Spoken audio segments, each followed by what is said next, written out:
company is a third generation food supply chain company. So obviously they're at the heart of, everything that happens in hospitality, because food is obviously at the heart of that.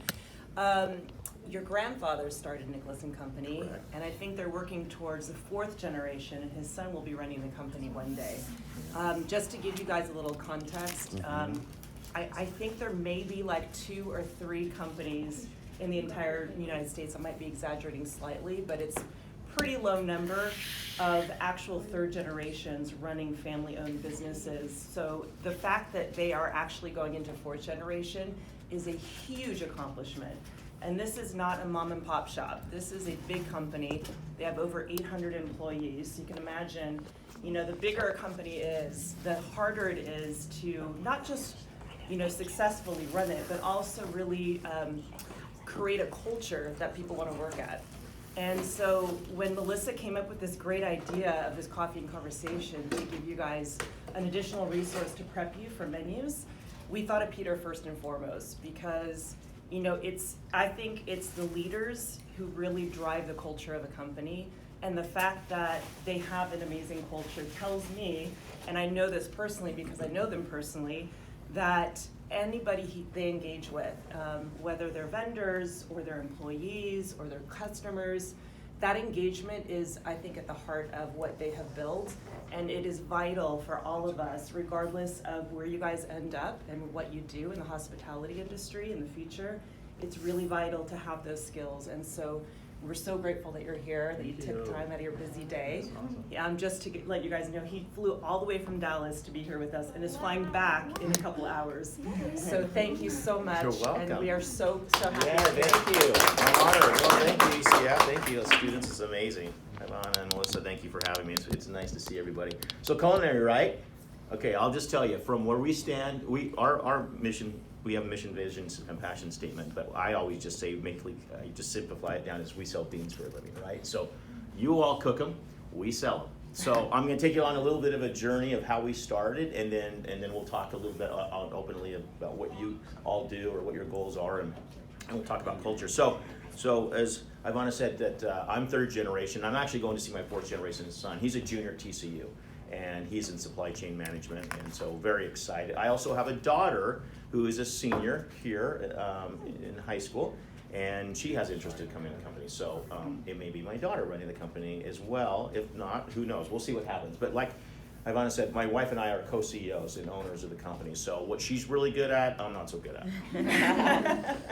and we complement each other very well. But let me give you a little story. So our family is from Crete, Greece. You guys know where Greece is? We're real far away, right? And there's a little island. It just broke off of Athens, it's actually closer to Egypt than it is Greece. So there's your history. Not so little. Yeah, it's not so little. It's a big place, but it's a beautiful place, and so we're very proud of that. So my grandfather, imagine this. I'll give you a little story and history of how this happened. So in the late 1800s, closer to the turn of the century there, in 1900s, his cousin was working at a open pit copper mine, which is Salt Lake City, Utah. You know where Salt Lake City, Utah is, north of us? Okay, they still to this day have the largest open pit copper mine in the world. It mines all sorts of minerals, but mainly copper. It's actually owned by an Australian company now called Rio Tinto.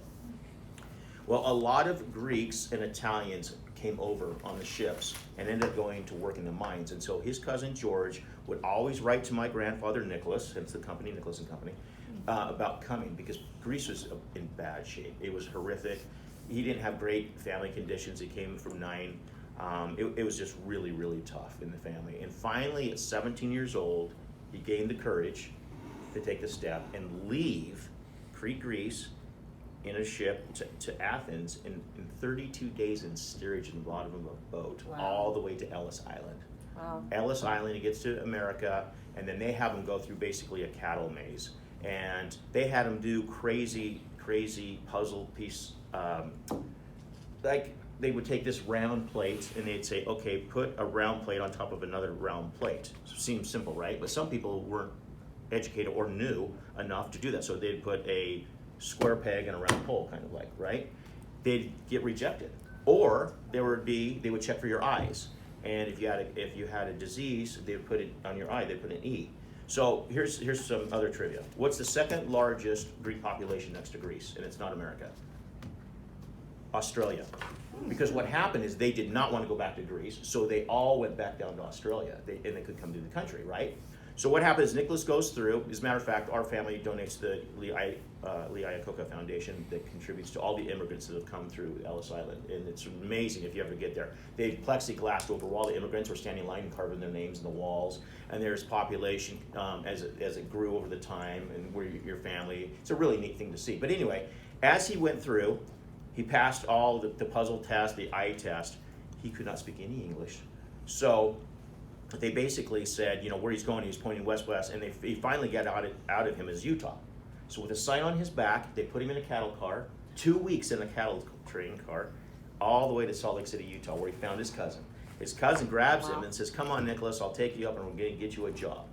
All without cell phones. No cell phones. Yeah. No cell phones. It was, No I mean, it phones, was still a bit of period. a bit of a horse and buggy. There were cars, but I mean, it was just Wow. really, really minimal. And so he gets there and meets the owner of Kennecott Copper and gives him a job. Now, I'm going to give you a visual. My grandfather, who I miss him dearly, died December 16th, 1986. He lived to be 96 years old and worked every day of his life. He's an amazing guy. 4'9", 100 pounds wet. I mean, this little man, little pear-shaped Greek, with his Greeklish, as we always say, because he was hard to speak English. And so anyway, he gets to the mine, the owner meets him and gives him a 120-pound air jack to mine out the quarry, right? Wow. So he stays with his uncle,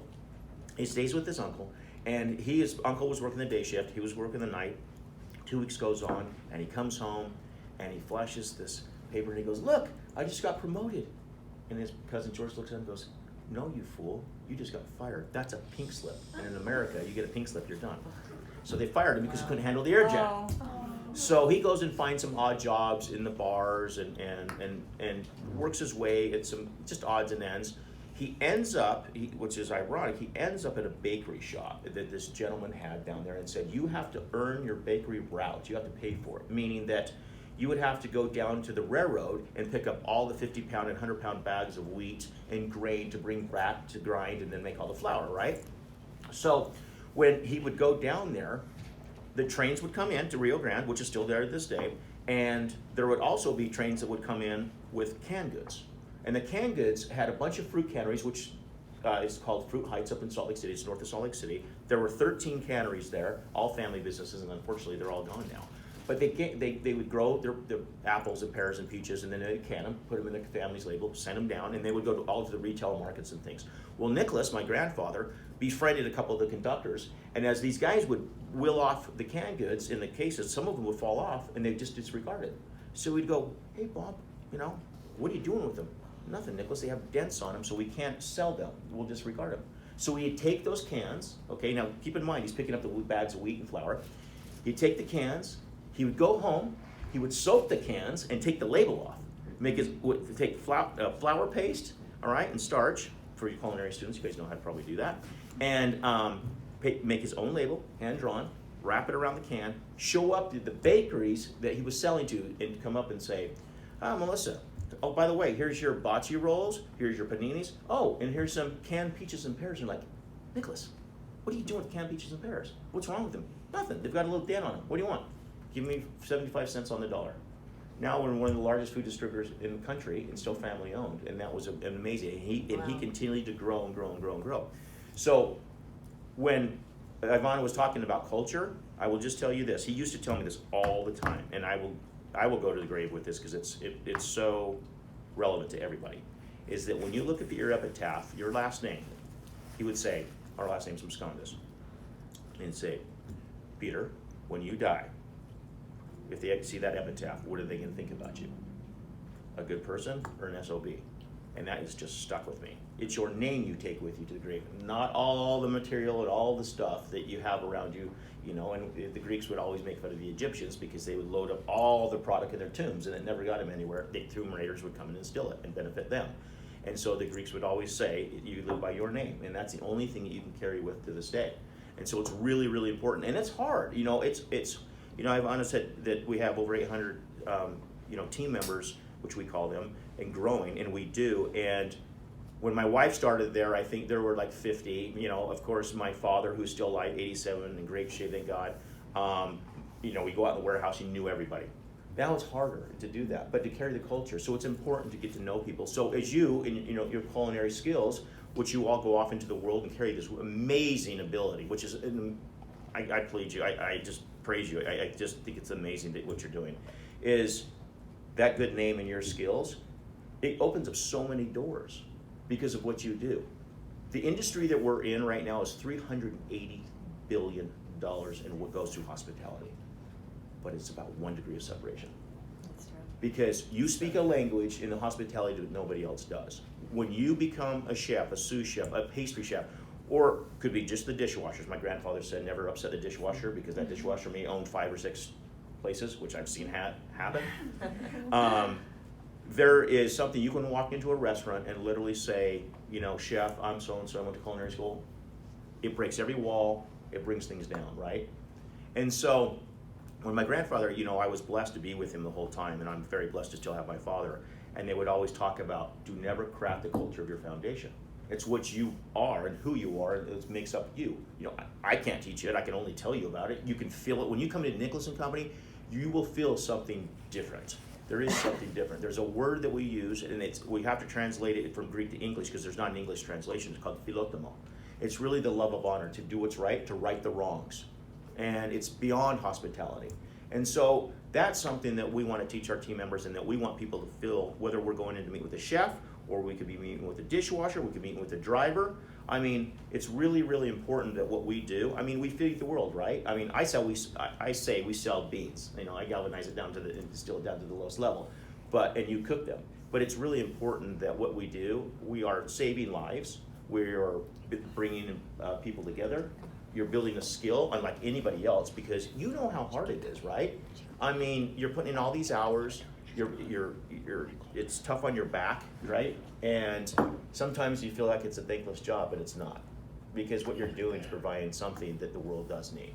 So your job, whatever you choose to do out of this, and you stay in this field, you will be able to write your own ways. And I've seen, and some of my dear friends now are top-notch chefs that have started as dishwashers or as a driver. I started at the very beginning as well, in the back of the warehouse. And so I think it's really important. But throw out something. What are your dreams? What do you like to accomplish? What are your passions and things? You're going through this program and. Well, I'm going to more of the event side, but Nice. I do have a background with F&B. Me and actually Miriam over there, and Diana and Randy. Yeah, nice. We're actually in culinary school in high school. I love it. Mhm. I love it. So we do know that side. of Yeah. it, Yeah. So anybody wanted to be a pastry chef? Okay, I will just tell you. Where's Bettina? I used to be. Yeah, I will tell you that is, I vow to, even the master chefs out there, outside of pastry chefs, master chefs will bow to the pastry chefs because it is so precise. You can be a really good chef, but a horrible pastry chef, right? A pastry chef can actually be both. And I have met some of the most amazing male and female pastry chefs in the world. And they walk me through on tempering chocolate or some of the things, pulling sugar and floss sugars and all the intricacies. And those are all the things that we sell to them because we don't make anything. We just sell all the ingredients and they do the magic. But that is so cool and it's so neat because that is such a skill set that's so needing out there. Now, even culinary events, whatever it is, hospitality, F&B, but that is really neat. So that's cool that you're actually doing that because all the beautiful pastries that you see in the world out there, it's a great skill. So I applaud you. That's one thing that I was very envious of growing up. My grandmother, I would ask her, to write down all these recipes as she made all the Greek dishes. And of course, in pastry it was more direct, but if it was just making different things, whether it's lamb or domavis or something like this, it's a pinch of that, pinch of that. As you all know, you're right, from your families, okay? And so, anyway, let me ask you this. Who's first immigrant American? Very good. Yeah? Yeah, so it's amazing to come here. So when my grandfather came here, he saw the Statue of Liberty and just wept. And he would tell me the stories, and that was so great because we captured some of them on tape. And he said, I wept because he says, I'm Greek. I will always be Greek, and I'm very proud to be Greek. But America gave you the opportunity.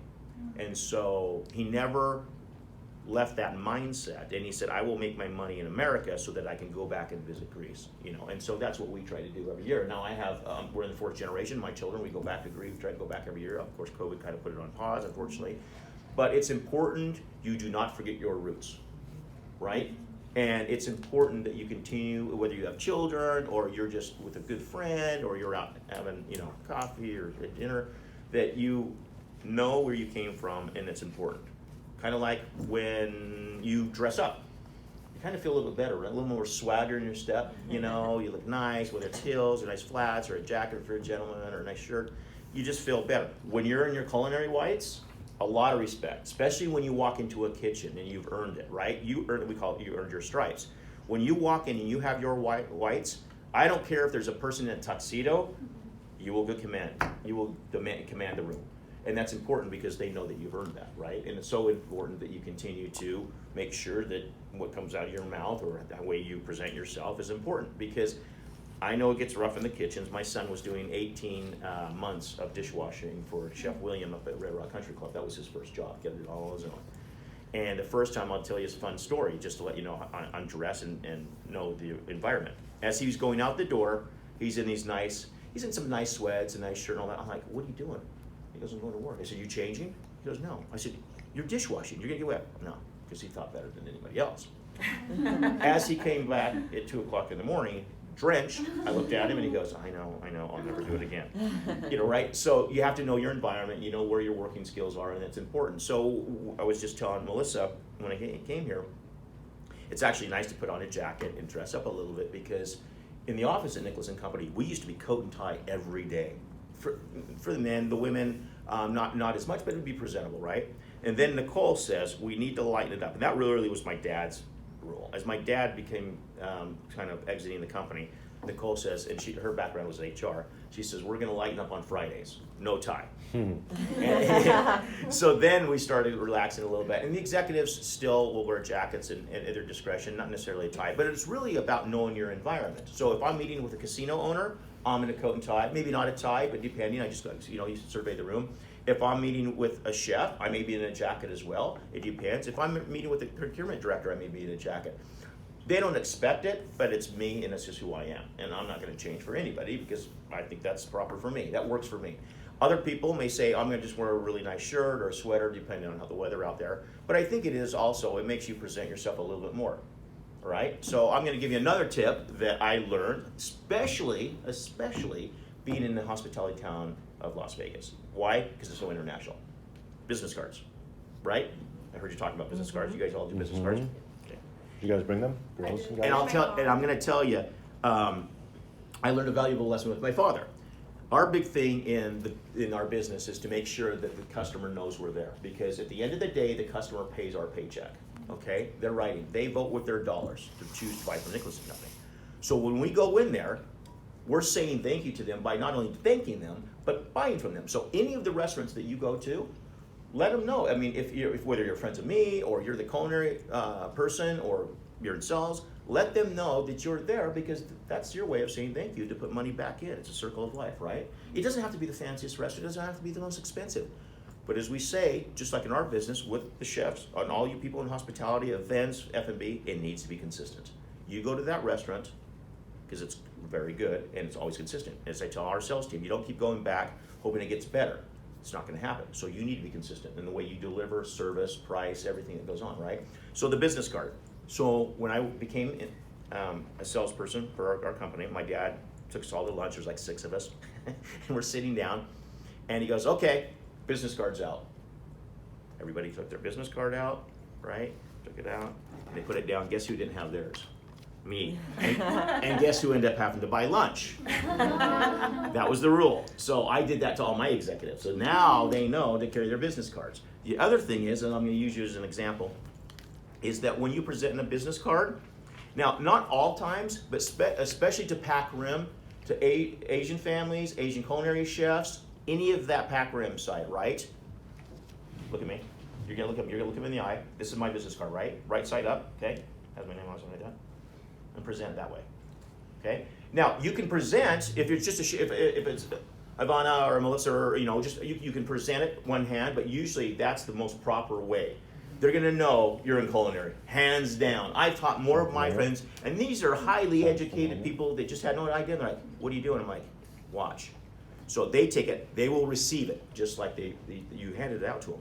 And never, ever, ever put it in your back pocket. Never Okay. put it back on. I don't, Yeah, but I'm no, just no. wondering. But you know why? Because people, what happens, it's a sign of laziness and disrespect. Oh. Because you put it on and then you usually sit on it. Mhm. And it's a cultural thing. So do you put it in your front pocket? Do you So put it in if your you have a wallet? jacket, it goes in here. Inside? You put it in your wallet. You can put it in your front pocket. Just kind of know who if you're dealing with a high-end executive or a high-end chef like that, it's usually, and if not, put it by your phone or put it in the back of your phone. Or in your purse. In your I purse, usually yeah. like to have like a larger handbag Yeah. with a pocket and just put it in Yeah, there. and it's amazing. And they're like, and because you're all young, right? They're like, how did you know that? And I learned really young because I was blessed to be in this business. But I'm trying to help, bend the curve for you a little bit. So Yeah. when you come out of So this is part of the training we give them when they come into the program. Oh, but nice. We've never, just business cards, but we've never, Melissa and I didn't even know about the back pocket. I didn't either. Yeah. I've actually done that. Yeah, so mainly it's I mainly a have. cultural thing. Yeah. So If I'm not wearing a jacket, Yeah. everything, Yeah. my credit card, my license, my back pocket, I just, yeah, Never and, thought of and, it. and it's to them. Now, what they choose to do with it is up to them, right? It's up that you've done the proper thing doing. So it's a learning. It's really out of respect for the cultures, and so some people won't be able to dismiss it, but I guarantee you, and especially here because if I'm dealing with like the Wynn or if I'm dealing with the rural resorts or something like that, a highly influenced and Asian population, right? Always. And so it's about respect. Most of the F&Bs too, if you're getting into F&B, they'll know that because they're doing so much cross-referencing with people from all over the world, which is really, really, really important. And so let me throw out a couple other questions. What do you like to cook? I'm horrible at cooking. Anything? Pasta? Okay, pasta. I'm more comfortable with Mexican cuisine. Nice. I like cooking a lot of protein. Protein, yeah, do you? Yeah. COP, steaks, seafood, thing like yourself? Pasta. Okay, fantastic. So those are the fun things that, and you're pastry, right? Mhm. Okay, what are your favorite? I really love to make French. I love butter. Hardest pastries. Wow. So do you know who Escoffier is? He started, okay, so he was the one that started the culinary for French cooking. And every chef, and this is something you may want to go pick up his book, every chef in the world knows who he is. He basically is he did all the sauces, that's kind of the Bible of French cooking, right? I didn't catch the name. What was it? Escoffier? Oh, yeah. Yeah, and so there's a world dining, usually the Chefs Association do it in each state. It's called the Escoffier Dinner. And they will do, and we sponsor it. We'll do a plate, an actual plate, designed plate. It'll have all in French what the menu is. And then we'll have a Wow. French chef present dinner, and it's usually like a 7th course. And of course the pastry chef comes out and recognizes, and it's an homage to Escoffier. And there's always a blank chair. In his, right? So I'm looking at you because you're pastry. I don't know if you're pastry, you go to pastry, but you're pastry. Yeah, so you may want to pick it up, and it's unbelievable. And it's funny because I don't know if you guys have all heard this, but you ever heard of chefs? Now the change referred to chefs as the tall hats. No more, right? Now we call them like skinny chefs and all that because a lot of them have tatted sleeves or they're not that traditional big heavy set with the tall hats. That's all gone by the wayside. Now they're still out there. I mean, we still obviously sell to them and things, and they're very proud of that. They earn their medals, and those medals still go on to this day. There's a lot of the culinary awards and things that go on. But again, what you're doing in your service to give back this is the way you give back, the love through your food, right? And I think it's important. My grandfather used to say that everybody has to eat, and that was his way. And he really started the company to keep his family, his kids, he had 4 children, out of mischief, if you will, right? And then my father ended up taking over the company, and then I came in, and then I have a sister, she's not in the company. And so it's really fun to see, and my children now coming, my son, announces, and we got on Zoom, and I was literally in tears. We do this every month. We get on Zoom for our entire company who wants to join. I mean, it's hard with our drivers. We're in 9 different states. People are out all over. But when they come and we tape record, listen to me.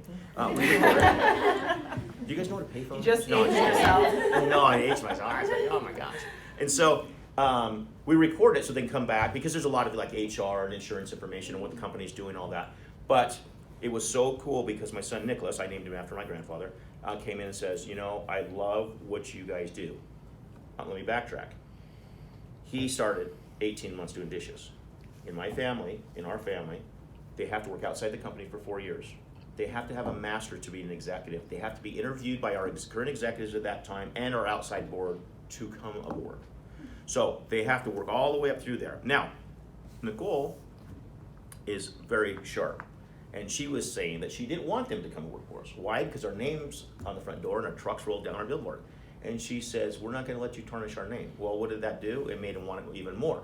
So Nicholas, this last couple of summers, brought back 4 of his fraternity brothers, who was amazing, and they came and worked in our warehouse. And they did everything, cleaned out trucks, painted bollards. They learned routing, how to all the mapping like UPS does and all FedEx, all the, it was really cool. My son did that. He liked it so much, his master's now going to be in supply chain management, and at TCU, I think they're like the second in the country that teaches that. And so, what was really cool is we got on the Zoom call for our entire company and Nicole announced a 1 year, a 3 year, I think maybe she told you this, but 5 year and 10 year goals. So people know and can reflect on where we're going and have a path, right? Like you all have, goals and pathway. And said, after she went through the rest of the goals, and in 10 years, this is our goal. Our son Nicholas is going to be coming into the company. And it was amazing to see how many team members love that. Because A, it's job security for them. They now know that, you're not selling, you're not doing something completely different, you're mischievous or nefarious or whatever. You're gonna have another family member come in. And you'll see this in culinary. You'll see chefs pass down next, sous chefs come in or mise en place or whatever it may be. They come in and they teach that next generation because it's really important that you're consistent, right? It's really important that you have a great message. It's really important what you do makes a statement. Whether it's the way you dress, the way you present yourself, the way you serve your food, the way you present your food, the way you eat your food. And so I think it's important, as we've done with our children and trying to, is continue to teach them along the ways is these are what we've lived by, our rules that we've lived by, what's worked, what hasn't worked. We've made a lot of mistakes. You get embarrassed, you have good days, you have your bad days, but you have to present yourself. And especially when you're the leader in the kitchen, it's really, really tough because everybody's looking at you. You always hear in the chef, hey chef, because that's all out of respect, right? Well, that chef, even though they have a name, earned that. I may not even know them. I walk in and say, hi chef, my name's Peter Mouskondis. Always. I don't call them by their name. I call them chef, unless they tell me. And so they've earned that. Well, now they're the leader, right? Doesn't matter what gender, they're the leader. They have to command an audience. They're the conductor, you're the orchestra. And so that's what they're doing. That's why they're plating and plate scraping everything and looking at everything and expediting everything that comes off the line. That's your job. That's what you would want to get to. Whether you're an F&B, you're pastry chefs, or whatever it may be. People are looking at you all the time. They're judging you, unfortunately. and that's what happens. But if you command a presence, and you could be having just a terrible day, but if you just, I say it's like you're going through this big event, right? You're going through menus. Here's the water line, right? You ever seen a duck? You ever seen the feet going like this all the time? That's what you guys are going to be going like, right?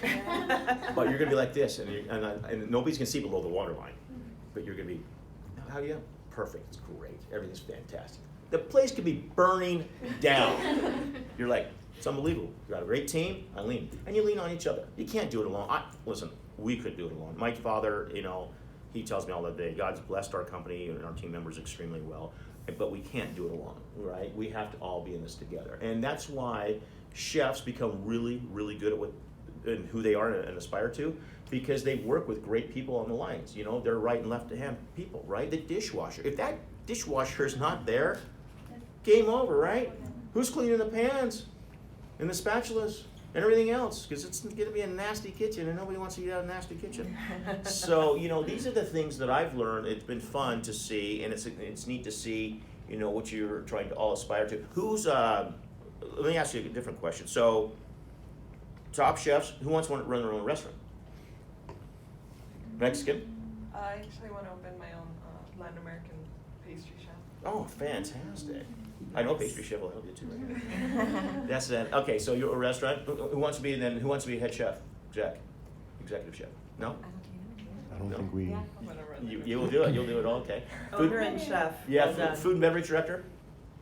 Okay, and you're food and beverage event. Both maybe. Yeah. Both. Yeah. So that's a big task, right? And that requires a lot of people and a lot of knowledge and a lot of help, because you can't do it wrong. You can have the ideas and the knowledge and the know-how, but you really have to reach out. And food and beverage directors are really unique because they have to learn a little bit of everything. They have to be in there with the chef and earn the chef's respect, because the chef's, that's their kitchen. And then they also need to know with the bartenders and all the hospitality and silverware, all that thing that goes on, settings, work with an event planner, things like that. So I applaud you because that's a big deal and a tall task. Anybody want to be in the hotel business? Okay. What do you want to do? More of like hotel operations. Big job. Yeah. Yeah, Important nice. job, yeah. Yeah, very important. So operations, front of the house or back or both? I'm kind of interested in both. I like interacting, but I also like the internal customer Yeah. aspect of it as well. Very cool. A lot of people forget about, and I'll tell you a true story of a dear friend of ours. So we're talking about the back of the house operations, which everybody forgets about. Oh, they have to get their food. Where do they get it? And there's drivers. So everybody looks at the glam and glitz of the front of the restaurants and stuff. So a friend of ours, they own an NBA basketball team, and they built this beautiful stadium. And the owner was my dad, and he were dear friends, and now the son and I are good friends. And they built this beautiful stadium. So we delivered the first load of food in there. They built the height of the dock too low. No. So our truck has to stop, open up the doors, take a forklift, comes down the ramp, picks it up, and goes into there. And it was so going forward. When they were building things, they'd call my dad up and say, "Hey, we need to ask you, how do you build a loading dock, right?" So it's interesting when you say operations, and I applaud you for it because I will use this term. That is the bowels and the mechanisms and the arteries of the way the front of the house looks. If that back of the house is not running right, the front of the house, forget about it. You can put all the glitz and glam, and all you're doing is putting lipstick on a pig because it's not going to work, Well said. right? And so it's important, I think, again, that people reflect on the back of the house. And do you guys ever get tours of kitchens? Do you guys ever go to like a hospital? Not hospital. Well, you go to hospitals, but I mean. Let's hope not. Yeah, let's hope not. during Only menus, for at culinary.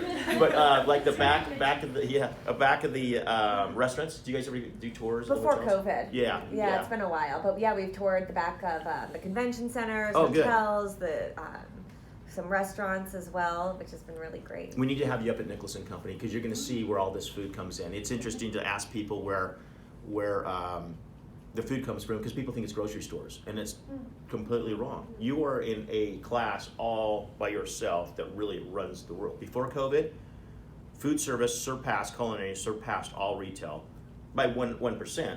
That's huge because retail was always the dominant player. That just goes to show you that you have a really sustainable model and people want to be in your field.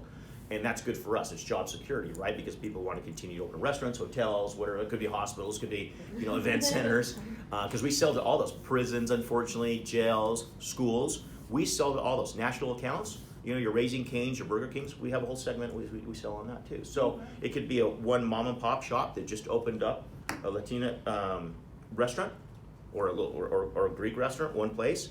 Or it could be as big as a Sonic, which we sell to, or a Subway, which we sell to, or Raising Cane's, or Firehouse Subs, you name it, right? And then we have a full healthcare side. Another big opportunity is healthcare right now, you guys, is exploding. And I don't know if any of you have a passion for not nursing side, but nutritional side.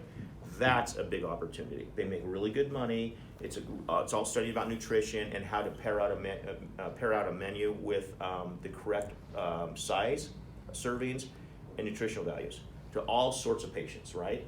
But it's growing because we're all aging. So those are the things that may be something that could come out of that if you. Not me. I'm not aging. Well, I knew that. I was going to say that. You're at 29.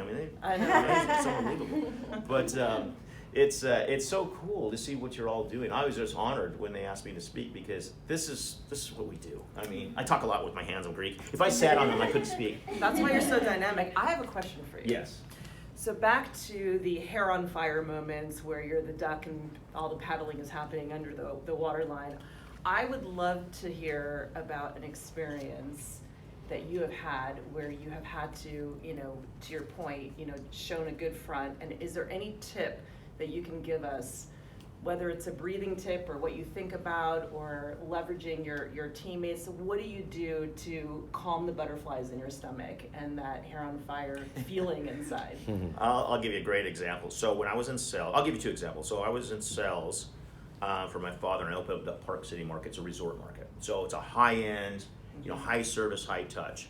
And I just broke into an account, which is still our account, and they're still dear friends to this day. Stein Erikson Lodge is a 5-star resort, very nice. It's very nice, very posh. And so I thought, okay, this is it. This is really cool. So I'm in there, and I finally get into the account, and I befriend the procurement director, Andy St. John. We still know him well, and tough guy, but very fair. And so I had earned his respect up until a time when I kind of came across as more arrogance and a little bit too assertive, and no was not in his repertoire. He's looking for me, as he said later on, Peter, you understand this is Stein Erikson Lodge. The world comes here. Okay, just to give you an example, every probably movie star has crossed the path of that resort. And it's also a safe zone. If you were going up there in the winter, nobody messes with them. Everybody knows to leave them alone.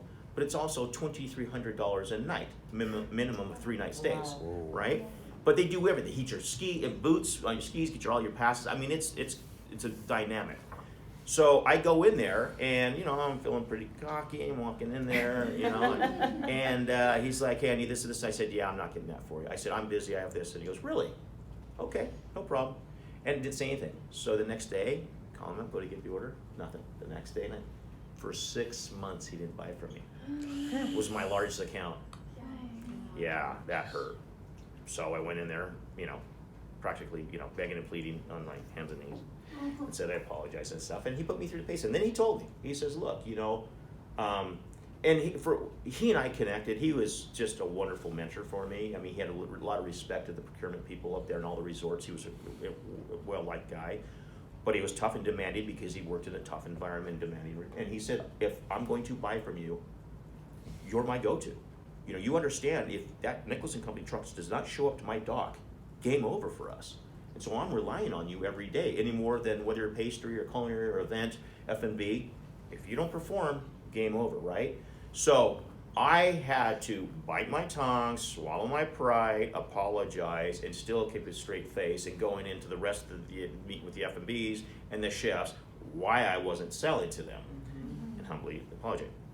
I'll tell you another funny story. This is when I was first learning a forklift. This was to keep my calm because my father did not. It's when, so you all know Heinz ketchup. They come in they call them Volpat ketchups in the kitchen. Okay, right? You have those little squeeze, the big souffle 9 gallons or 3 gallons boxes. When they first came out, they would stack them on the pallets, and my job was to get them received and then put them over in the corner and stack, and we'd bring in thousands of cases. So I'm learning the forklifts, and the rule in the forklifts were always forks down. 2 reasons. You didn't want to puncture anything, but my grandfather would walk around in his cane, and you didn't want to come around, and he'd walk every day. And come around and see everybody and, smack, how you doing, how's the family, right? And go, but, they'd be flying around there. We didn't want to take him out. It was that'd be terrific, right? Frowned upon.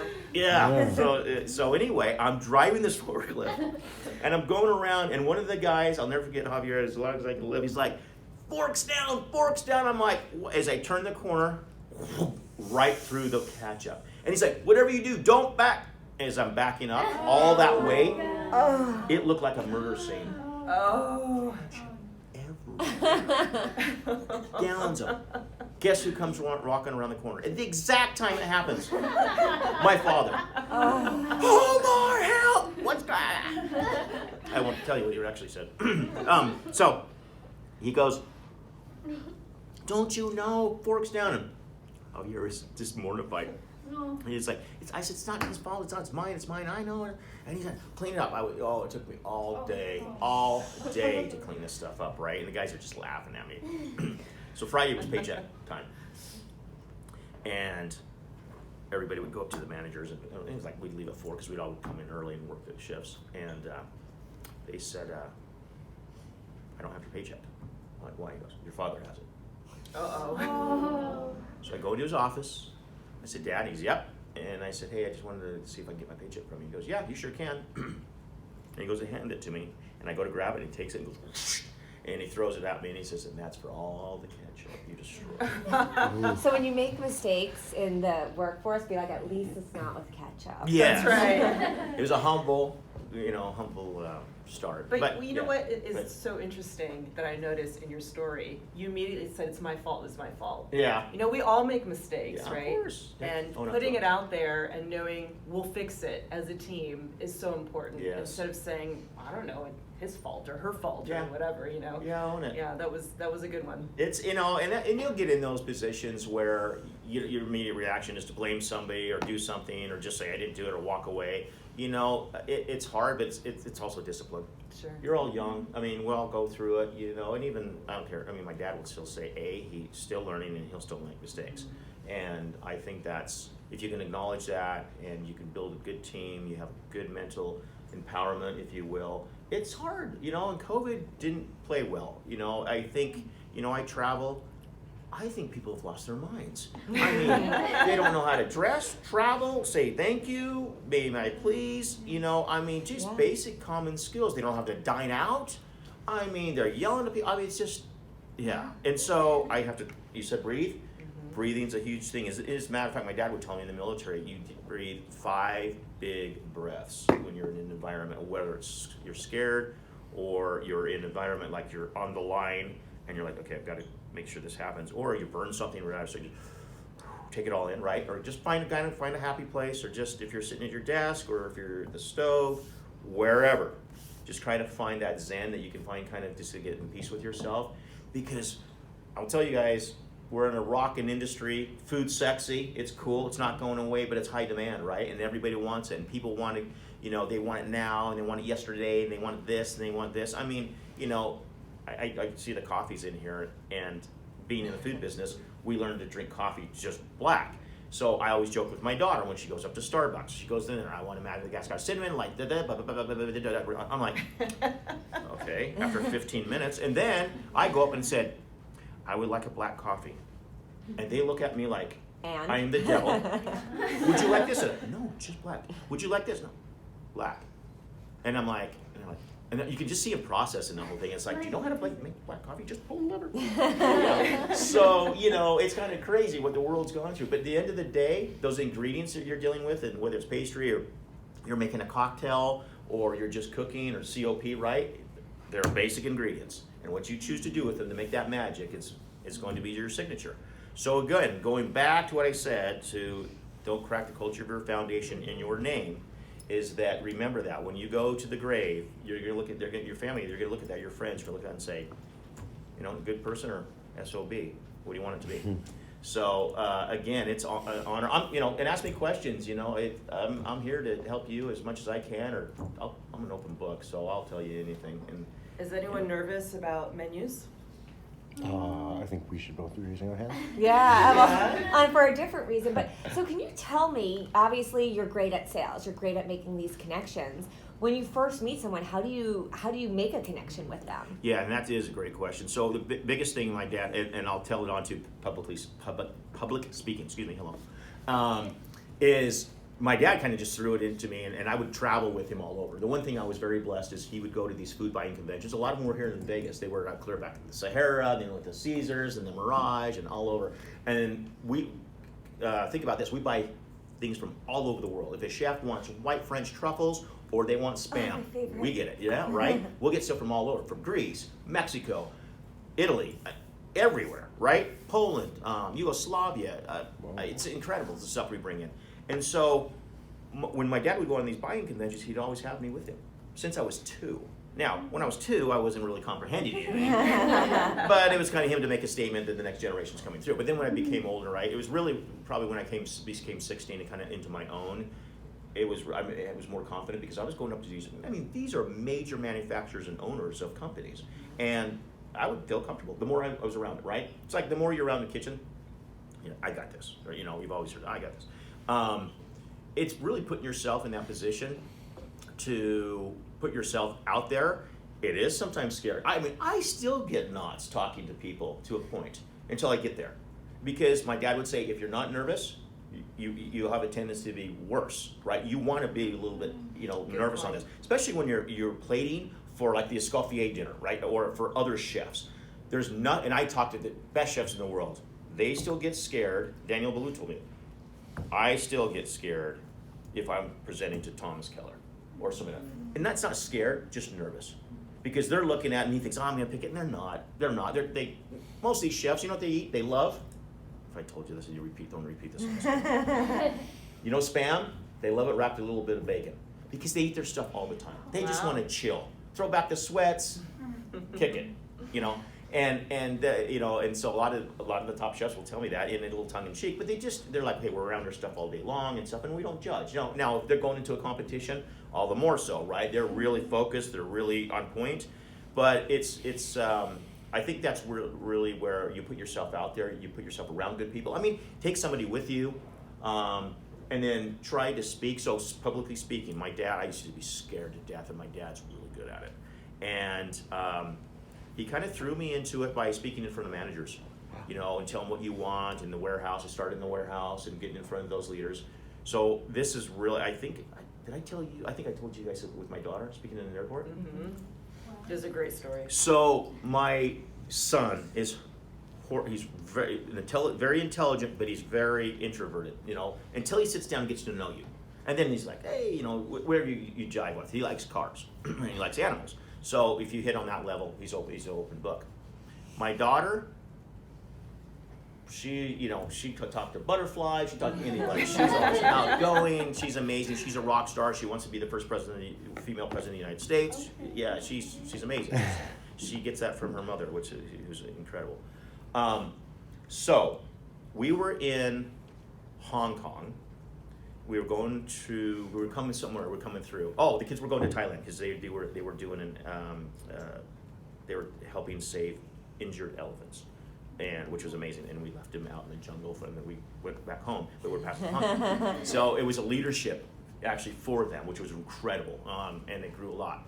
So I said to my daughter, I'm going to do something that your grandfather, Papu, his grandfather in Greek, did to me, but not on this magnitude of scale. I took her up, second floor, overlooking the entire common of the Hong Kong airport. Just rocking and rolling, people going. I said, if I'm gonna bang on this right now to get their attention, this post, would you speak? And she goes, I'll do it. Wow.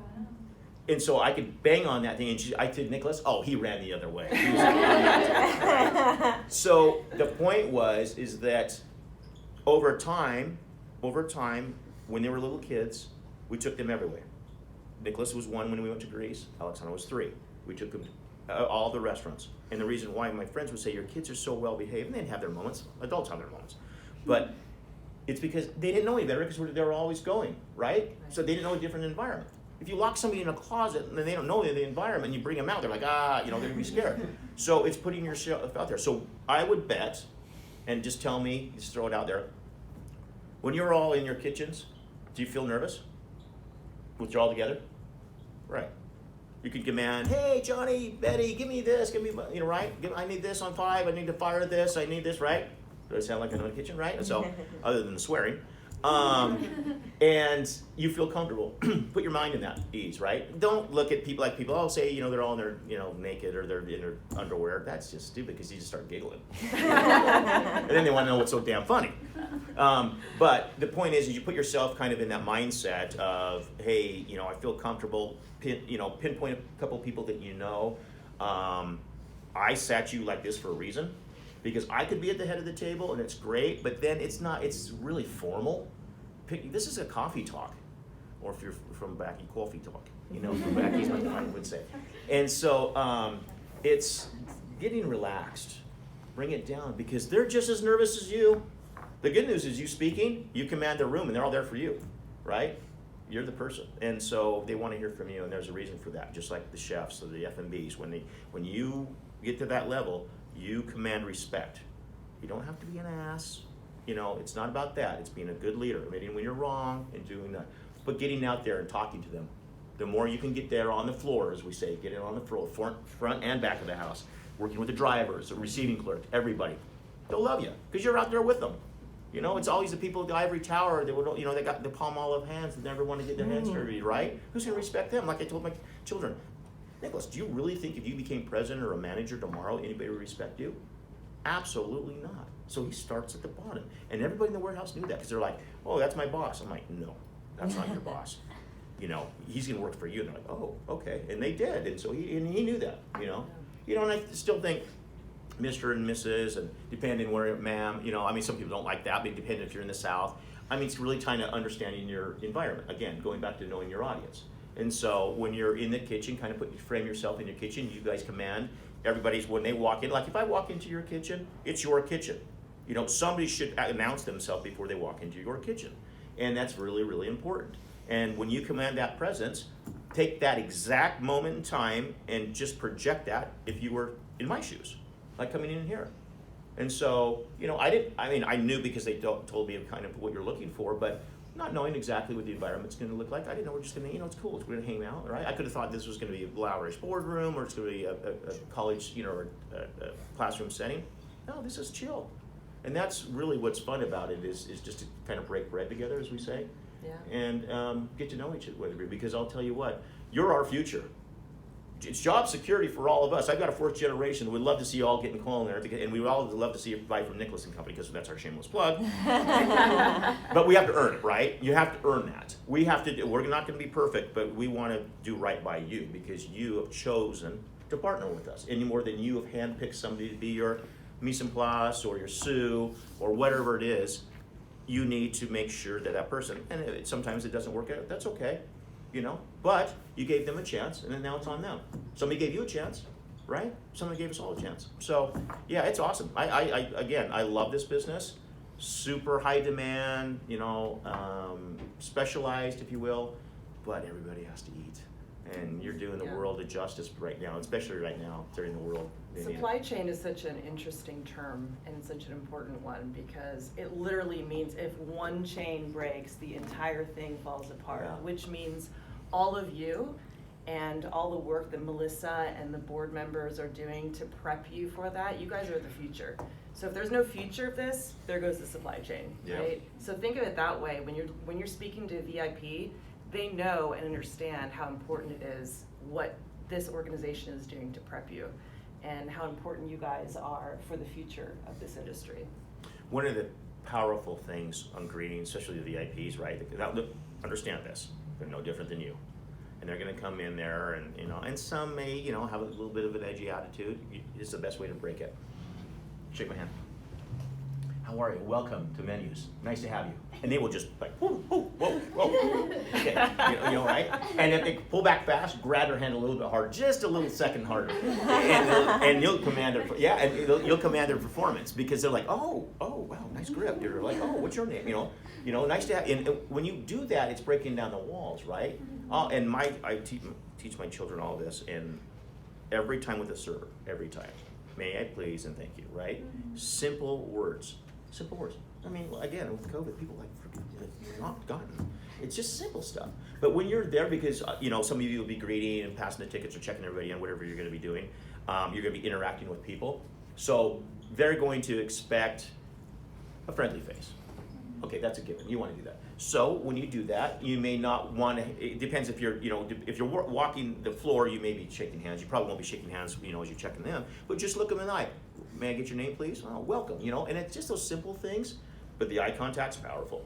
Very much so. And we forget that so much with a mask. And those who are Right. registration will be wearing a mask. Yeah. And I'm guilty. I walk in and I forget all social skills Yeah. as soon as I I've put done it that too, on. yeah. But also, it's that mask too. You can use it for your own protection. You can feel like you're like Iron Man, and you're like or Batman, whatever you're gonna, Wonder Woman, and you can have it on, and because it is, because they only see your eyes, and you can really fun with it, But I think it's because your eyes really say a lot, the way you look at somebody. And then the other thing is my grandfather, we use this in his Greeklish, we call it bring your face.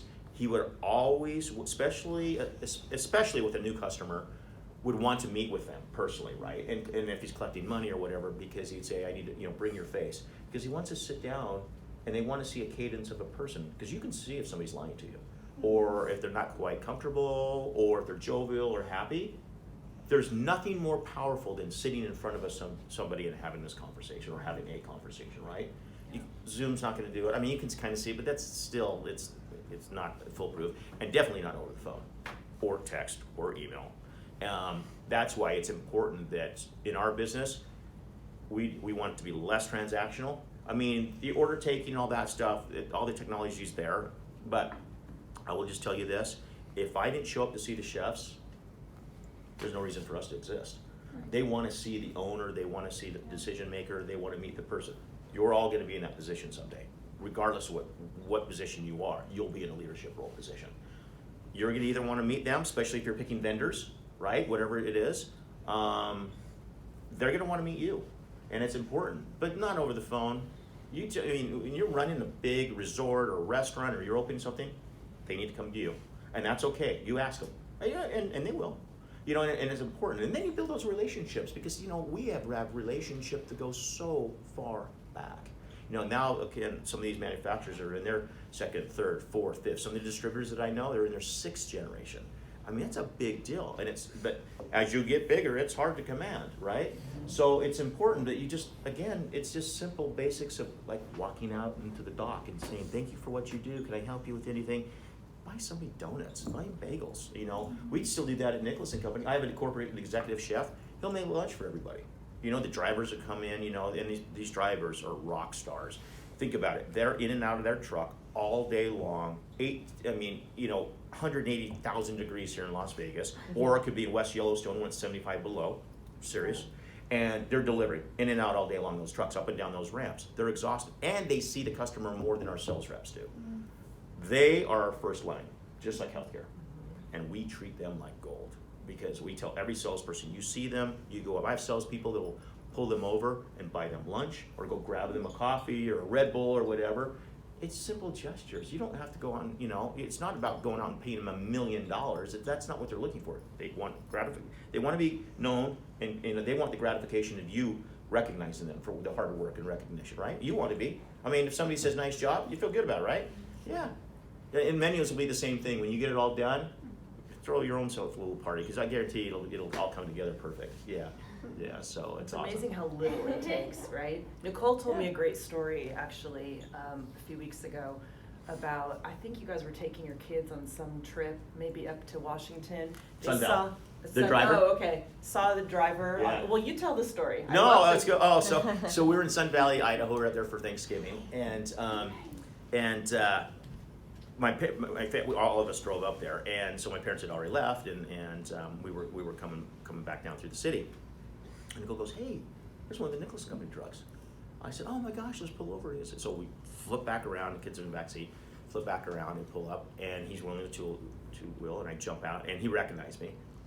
And he kind of looked at me like, first thing you always think is, oh my gosh, am I in trouble? Yeah, right? Okay, what's up? I walk up to him, and I gave him a handshake, and he's like, what are you doing up here? I'm like, but Nicole said you knew his first name. yes. That was well, a huge she part was of the it. master, because what happened was, he comes in, he goes, you probably don't even know my last name. And she goes, really? Not only do I know your first name, but I know your nickname, and your wife, or he had a stepson, and this, and you like this, and this, and he just went, and he just started tearing up. Aww. And so, so I said, come bring it in, you know, get a hug, right? And he goes, what are you guys doing? I said, well, we're up at the law, State Lodge. And he goes, he goes, I'm just blown away. He goes, can I do something that's really weird? I said, yeah, what? And he goes, can I get a picture? I'm like, yeah. I said, Nicholas. And he goes, I said, get in here. He goes, no, this is about you guys. And so Nicholas grabbed my phone and took a picture, and he still carries it a while. And he knows, and he won't, that was his only second other job. And he said, I just love working for this company because not only I get to meet the owners, but now I'm meeting the next generation and all the team members that support me. You didn't have to pull over. And then Nicholas, I mean, I get even emotional talking about it. And he goes, now I get why you do this. And then just that's when the light went off, and that's when he decided to go down the path. It's such an amazing example of how relationships are important. You know, you can mess something up. Sure. And you will. We Yep. all do. Yep. And if you have that relationship and, really care about every person you need to work with, it's not going to matter. Those mistakes will get fixed and no big deal. Happen. Yeah. And or if you need a favor, we call they're people's there. favors in the cookie jar. Yeah. So we'll have customers, like, we do things for them, Yeah. go over and above, like help them out on something, and then there'll be times when we mess up and we're like, okay, John, I need a favor out of the cookie jar. Like, okay, well, I got you. We just, that's kind of our internal talk, Yeah. but we relate everything to food. But You're Greek. we're Greek. I mean, come on. Yeah, right. Opa. I mean, that's what. As a matter of fact, speaking of bringing down and making the servers feel better is every time a server, and I'm in a restaurant and everybody laughs, now all my friends are doing this, you know, servers will drop something, right? And they're so embarrassed and they feel terrible. Sometimes I'm up there helping them clean it up. But I remember the first time I did this, this young lady had his flute glasses, and she flipped that thing. Boom! Just glass everywhere, a couple plates. And I just yelled out, and I don't know what came over me. I just went, Oppa! And everybody started laughing because in a Greek wedding, that's what we do, right? You guys all know. And so that's what we did. And so now all my friends, every time something breaks or there's like somebody will pop a cork of a champagne or whatever, they're like, Oppa! And then she felt so, she was, thank you for doing that. Because now the focus went on her. Right. It was kind of more on me. But yeah, but Nicole's like, what the hell are you doing? But, you know, so that's what we did. I love that. My big fat Greek wedding family. Yeah, so. Do you guys have any What else? questions for Peter? Like, anything that you're nervous about menus, anything that he can help alleviate your stress over? Tips? I think I want to say a story that I already told Crystal. Oh. But I have made mistakes in the kitchen. Yeah. And it's not as big as the ketchup being all over the place. But one time I dropped blueberries all over, and then it was okay because we have close enough relationship where it's not that bad. Yeah. But another time, and it was more like, I don't know if it was miscommunication, but I brought out the cheese for the mac and cheese, and then I brought out the noodles. And so the chef, she was like, bring the biggest pot. And so I was like, okay, the biggest pot. And I was like, over there? And she's like, yeah, over there. So then I baked this big pot like this, and then there's only like this much cheese and this much noodles. And I was like, why does she need that big of a pot? And I was waiting for her, but she was busy, and I was like, oh my gosh, she's gonna get mad at me if I don't start this. So then I poured the cheese, and then I'm like, do you want me to start pouring the noodles? And she was like, why'd you get that big pot? She was like, I meant the pot over there of the little ones. And I was like, and she took a picture, and she was like, it's like if I ask you for an ounce of water and you bring it to me in a gallon. And I was like, oh my God. But it was funny, like it's a good enough relationship to Yeah, do, and you learned, right? Mm-hmm. And you get to know each other. It's like if you were all, I'll go back to the whole, you know, we did ask your meet and greet. Put somebody next to you that you're comfortable with. Put on each side, flank each one of you.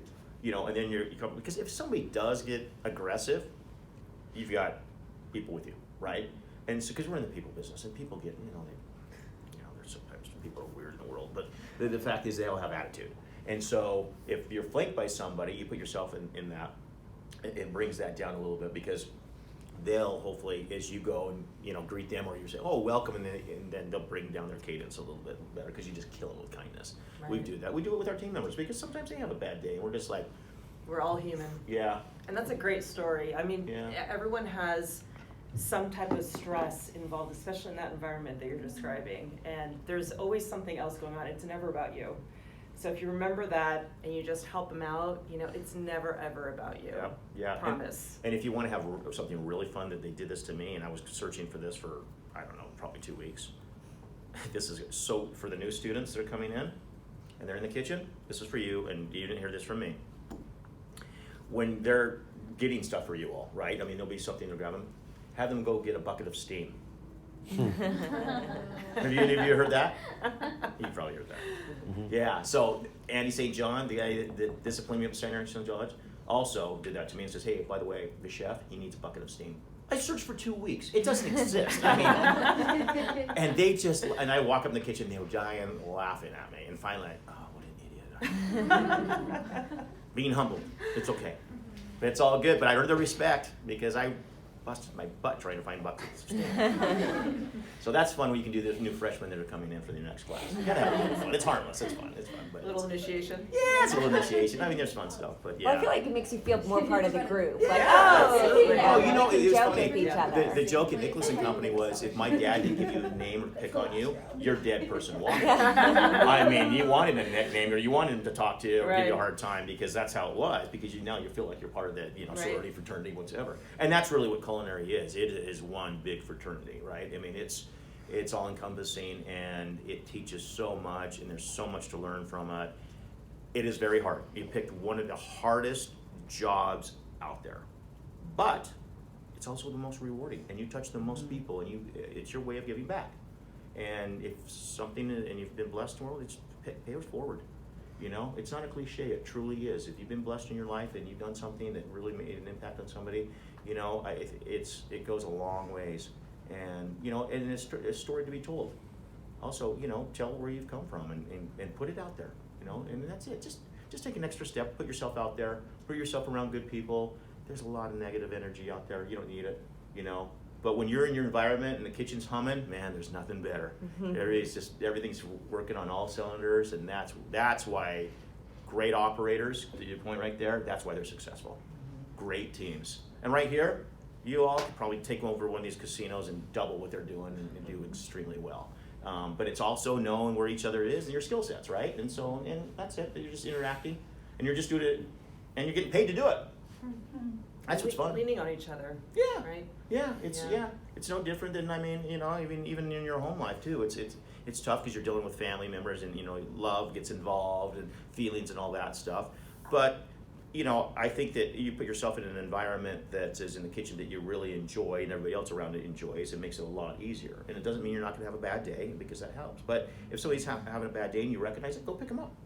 You know, get them out of the kitchen for 5 minutes. You know, go out back, take a breath, breathe a little bit, bring them, you know, something to drink, a little, not a cocktail, but I mean, but, you know, and just make them something, make pastries or something like that. You know, just put a little bit of smile on their face, because then they'll get through it. And the other thing is, this is really tough, and this takes discipline. And you can use this when you're married, and you can also use this in your job. Is when you get really, really, really upset, you need to walk away. Walk away, and sometimes sleep on it for 24 hours. Because when you sleep, everything starts lining up a little bit. Your endorphins are firing and different, and you're also in a REM. You hope to get to an REM sleep.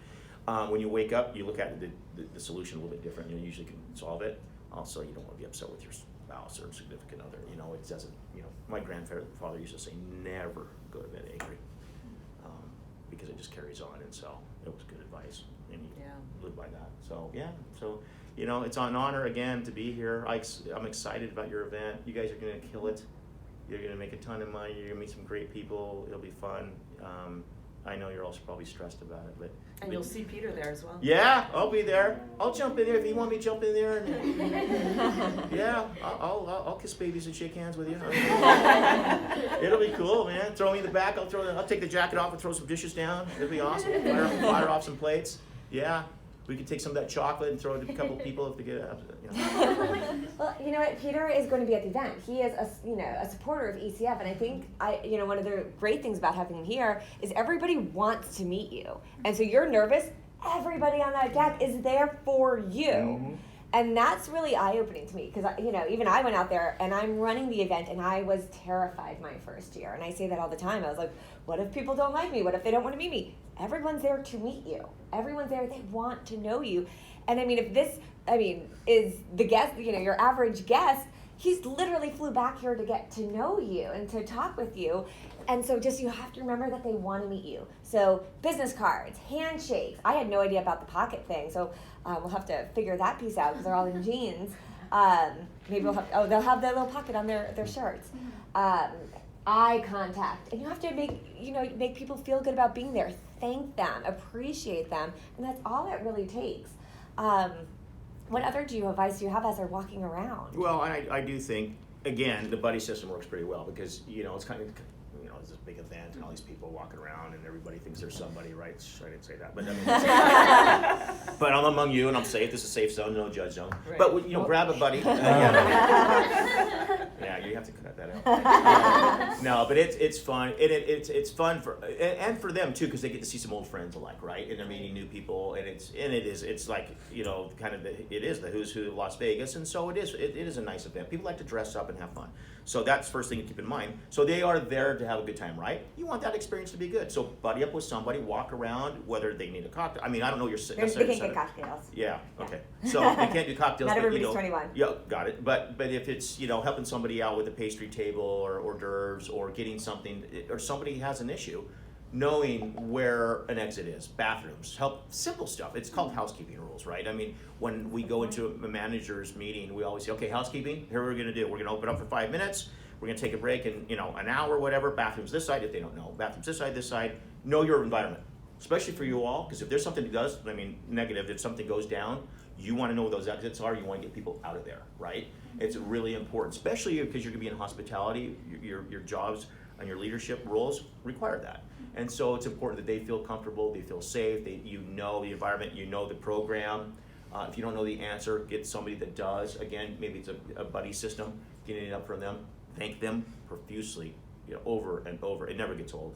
They love it. I mean, they're human beings too, and the human mind works in different ways. And the fact is you break down those walls when you say thank you and welcome, and it'll be a big deal. Any more than, like I said, you going into a restaurant and the chef's in there and they just are overwhelmed that you're there because they know you have a lot of choices. And for them to come and spend the money with you all on the charity and what you're doing, they are there to see you. They self-serving. They're putting good money to see what they're, putting it towards, and they want to see you succeed. So let them know. Show it off. Make it happen. Yeah, and you be the rock. You guys it's all about you. You're the rock stars.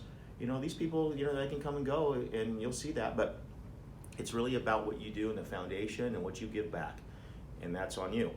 A little bit of heavy burden, right? A little bit on your weight on your shoulders, but you'll get through it. It'll be fun. Yeah, and then you can let them sleep in the next day? You do get to unless you have jobs and something. Yeah, there you go. Yeah, don't get me in trouble. And I did not say that. Cut that out too. But remember, we had to hand deliver invitations. It wasn't just because it was easier. Believe me, I would have rather have just gone through a mailing house. It's because it's making that one-on-one connection that people didn't have before. And then you make these connections. You're building, first of all, you're building your brand. You're building who you are, and networks are so important. So that business card shouldn't go just, in a pile. Right. You should be following up with those business cards, having coffee, having just a thank you email, thanking them for their time. I do that for every single person I meet. Write a thank you letter. I mean, I get it, text, email. It's simple, okay? And people recognize that, but if you do a handwritten thank you, pretty powerful. Mm-hmm. I have a stack of handwritten thank yous right by my computer. And every day I have the worst handwriting as well. Like writing a thank you note, hoping they could read at least 60% of it. But as soon as there's always a stack right by my computer for that reason. Yeah, and it's like I said, it's the simple things. Because we look at this, and my grandpa used to say, if you can't fix the small things, how do we expect you in a leadership role to fix the big things? Mm-hmm. And it is those small things, People want to be, again, recognized, thanked, pat on the back.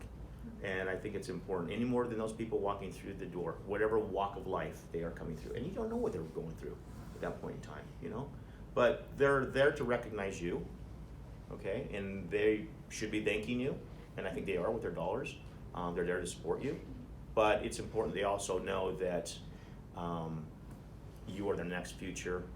Like Ivana said, it's what you're going to do in the next step in your life. And have goals. Map them out.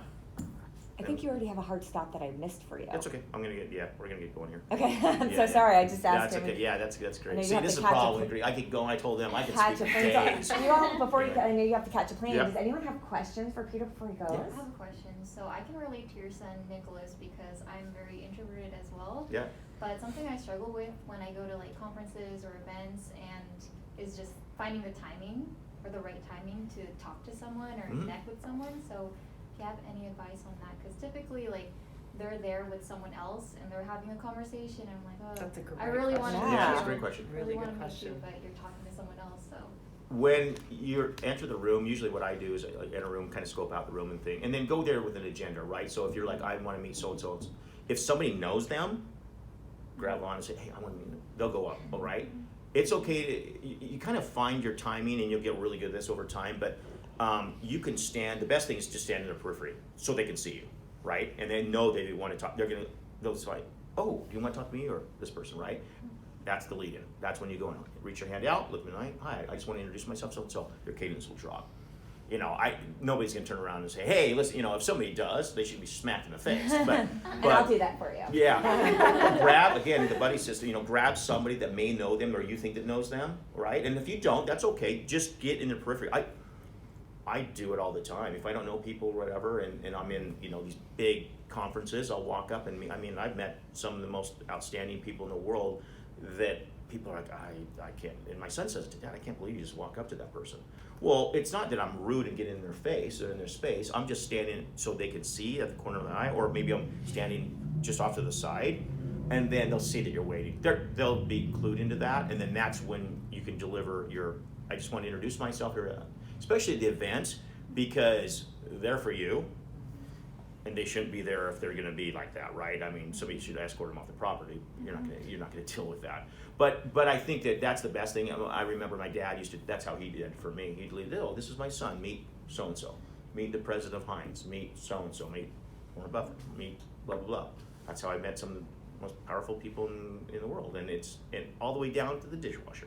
And you'll all have a board member with you in most cases, right? So Yeah, take their leverage lead that. as well. And yeah. remember, if I came up to you and was like, oh my gosh, Jocelyn, I've heard the most amazing things, I just wanted to meet you, wouldn't you feel pretty good about yourself? Like, oh, thank you, you know?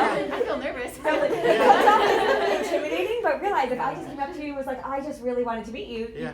I'd be like, why? But, I mean, it would make you feel good, right? So Yeah, you just probably have don't to want. turn it around. I mean, and Melissa's right. Maybe not want to jump up there and hug them. No, I'm a hugger. I'm Greek. That's what we have. But now with COVID, everybody's like, oh, that's weird. But the thing is I think that Melissa hit it right on the head. Is go up there. They will. Their whole cadence will just. Oh my gosh! Wow. You want to meet me? Why? You know what? You own that conversation. And you could tell them to jump, and they'll say, "Well, hi." You know, I mean, pretty much. It will be a good experience for. But the more you do it, it'll become better.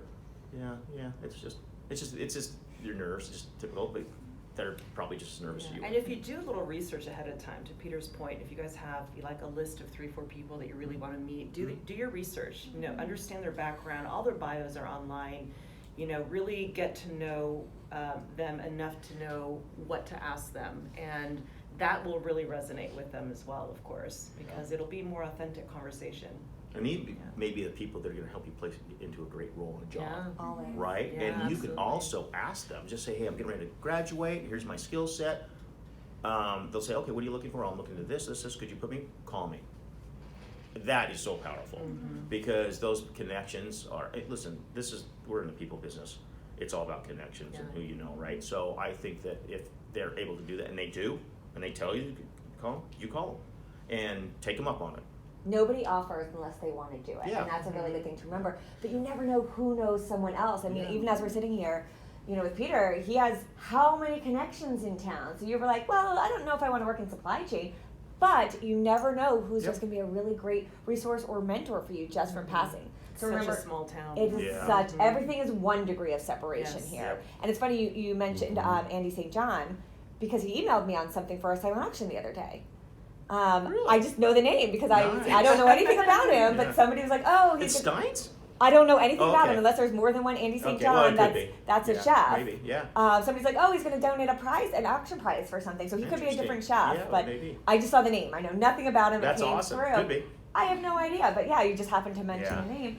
Eye contact, great handshake. Practice your handshakes with each other. Yeah. Know how to give a business card. Know how to thank, and work on your projection. It's really, people get very nervous and they start to talk down like this. And even as I talk with my 7-year-old, I say, talk to the furthest person in the room. Because if I just sat here and talked with Peter, then nobody else in the room would actually hear me. But I know that I've got to talk to every corner. So when you're talking with them, work on your speech. It's really important. And I think and I'm just talking to the women in this room, we tend to get a little on the quieter side when we get nervous. You have to work on projecting with confidence. And that's something that I've seen with many of you, that when you talk with me, when you do your interviews, you talk with confidence. And as soon as you get intimidated, you start talking like this and it gets and it changes. And I want you all to work on that, because when you project with confidence, I say fake it till you make it. I hate talking in public, but people think I love it because I talk with so much confidence. That's it. Yeah, that's I'm literally about to throw up most of the time. I've seen that happen. We had a VP in procurement, lovely lady, and she hated speaking. And my wife was, my wife's amazing, and she was making all the managers speak in public in our company. But it was easier because they all knew each other. But she literally went in the bathroom and threw up. Mm-hmm. And Nicole's like, let me hold your hair That's back, right. and then we're gonna put you right back on stage. I've done that. Yeah. Oh yeah. And Yeah. now Lynn, she's running United Way, like Utah chapter now, Yeah. and she speaks in Wow. front of people all the time. It's awesome, right? So you go through that crazy stuff, and your mind plays tricks, but just overcome it. To your point, and especially with women on this handshake, bring it, Practice it. bring it. Nicole, you shake her hand, it's firm, and because she will say, especially in the food industry, She goes, it's such a man's world. It's ridiculous and all that. I can't wait for you guys to meet Nicole. Yeah. I she's can't either. I've heard she's so much about her, amazing. not even Yeah. just from you. Yeah, I just the arm candy that carries her handbag. No, she's awesome. But we do make a good team, and we're very blessed, and we're honored to be here with you all, and it's so incredible. And on behalf of the 800 plus team members, thank you for what you do, because you're giving back just in going through the culinary programs, and it's a big deal, you guys. I can't tell you until you get out in the field, but you'll see. You'll make a big difference in the world. So, and carry your good name, because that's all you have. Okay, I know you have to leave speed Yep. dating round. Anybody have questions, comments? Go. Yeah. To put you on. He's got to make it plain. Yeah. Pass. Go. I just have my business card to give them. Do it. Yeah, awesome. All right, Miriam. I just want to say thank you for being here. Yeah, you're telling welcome. us all your stories. Yeah, crazy, right? But you're welcome. Randy. Definitely same thing. It's an honor for you to be out here. We really appreciate it. Thank Glad you. to hear everything you have to say. Yeah, I appreciate it. Thank you. Thank you so much for your time. I know your time is like priceless, especially like Oh, coming no, it's from awesome. all around. So excited to see you at Menu. Yeah, looking forward to it. Thank you. Yeah, again, thank you. Looking forward to seeing you and Nicole there. Yeah, we'll be there to help out. I'm good, Justin. Right. They get your business card. Anybody's business card at the event. What would be appropriate in your a call, an email? Yeah, a thank right. you? What Right would you like now, to the see? thing, if you want to do it relatively quick. Probably, we usually say within 24 hours if you can. But you're busy, they know you're busy. But shoot them an email, and then send yours. If you feel comfortable giving your cell phone out, then give it, and then they'll know that that's a permission to call you, right? And then leave it at that. Then it's on them. If you're looking for the job, sometimes they forget, right? It's important. Follow up. Be aggressive. I mean, it could be kind of a pain until they say no, and because that's the worst thing you can say is no. Big deal. Okay, next. Go on to the next one, right? Yeah. Speed dating. Well, I've loved all your stories, and I just can tell that you're a very humble guy, and Oh, you're I sweet. Thank just- you. I just love everything. So Oh, thank you so much. You're very kind. Thank you. I did want to thank you for your time, and I do look forward to seeing your menus. But I did have a quick question about like finding the right time to give someone your business card. Like, how do you know when is the right time to give them your business card? Usually, so I'll give you an example. In the restaurants, we usually give the business card. I'll do it 2 times. When I first walk in to sit down, the chefs will know me, and then depending on how busy they are, right? Because the server, if they're just rocking and rolling, they're gonna put it in their pocket, forget it, game over. If they're not as busy, I'll usually give it to them then. Always at the end though. I always slide it, if I don't at the front of when I first walk in, and I sit down, I always put it when I'm signing the bill. And the server, and I have the server and said, will you please give this to the chef and or owner? Or decision maker. So for us, it's this decision maker who's doing the buying, right? So that could be a procurement director or whomever. And I'll ask the servers, do you know who does the buying? Oh yeah, it's the chef, so could you give me this business card? Boom, and send it in. Yeah. I write little things to remember things on the back of the business card. Red hair, has 3 kids, loves their dog. Yeah. Because I need, Put it in your know, notes. Yeah, Put it in your notes. 500 people. And I can show you, if you look at my text messages, I text myself reminders of who everyone are because I meet so many people and I love remembering names. There's Yeah. nothing that makes you feel better than when somebody actually remembers who you are. So I remind myself who they are and I write it on the back of the business card. So that's just a tip for all of you so that way you can remember them. All right, speed dating. I just wanted to say thank you, like everybody else, and I did have a question in the beginning, but what was amazing is that you were able to answer with all of your stories, because it was like, how do you make your customers loyal to you? What was amazing is that you were able to explain how you keep those customer relationships with everybody, and like all the little stories showing. Oh, you're sweet. Thank you very much. Thank you. And I just want to say thank you for being here. It's a pleasure to sit at the same table with you, and I'm excited to see you. Oh, thank you all. You guys have been amazing. You guys are gonna, like I said, you're gonna kill it. You're gonna have fun. Then you'll be able to relax after. And then grab me if you see me. Come on, grab. I'll introduce you to Nicole. You'll love her. Forget about me. And if I'm Wanna talking tell to them somebody, about our just little field trip? You want to tell them about our field trip? now you have to remind me. Now I'm racking Where my are we brain. going? Nicole and Peter we're in the process of coordinating a field trip to your facility. Oh yes. Yeah, no, absolutely. So you'll get to meet Nicole. Yeah. So I was just telling Ivan and Nicole we're putting this together, but I said somewhere when I was talking to you all that we wanted you to come up to Nicholas and Company. So we'll work with everybody to get you on your time to come up. And then, do any of you guys know who Vic Vegas is? Do you know who he is? I've never met him, but I've seen him on TV. Yeah, you seen him at Bar Rescue? He's my corporate chef. Really? And I'll make sure he's there. It will be, and he truly is a rock star. I mean, it's awesome.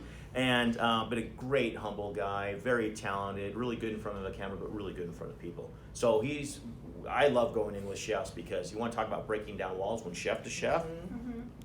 I mean, forget VIPs. They just go right to the head of the line or anytime they need an appointment. So you're in an amazing field. And so you'll get to meet him. We'll do it when we can get him up there. And like I said, Working on dates now. Yeah. And then you'll see that massive warehouse. And you'll see all the coolers and the massive freezer and all the trucks and everything that come in and the supply chain. And then you'll see the cold chain and how it all works and where all your food and all the produce and fresh fish and stuff. It's pretty amazing to see. So excited. Yeah. We just sell beans for a living, right? That's what we do. But yeah, it's awesome. Thank you. We don't all. want you to miss your Yeah, flight. thank you. Yes. I Wanna gotta walk head you back out out? to see my Why family don't you and guys son. get some drinks, take a Oh, 5-minute you're sweet. break, and Thank then we'll you. come back. This is a nice card. Yeah, this is great. So we'll take a 5-minute Okay. break. Thank you all. Be well. Have a great Thank you so much. Yeah, tell her I miss him. You'll see him soon. When you get back from Dallas. Yeah, for we'll be sure. around. You're awesome. I appreciate it. Nice to meet you. Yeah, absolutely. Take care. Alrighty. You guys be well. All right. It's in my purse. Susanna, right? Yeah, very nice. Oh, very nice. Yeah. In the car. Very good. Nice to meet you. It's a great house. Yeah, thank you, sir. Randy, appreciate it. Yeah, pleasure. Yeah, you guys, and we'll see you at the event. We'll have fun. You can show me around. We'll make a laugh. See y'all. Hi. Good to see you. I feel like I was Peter I know, I'm multitasking and working, but I'm so happy to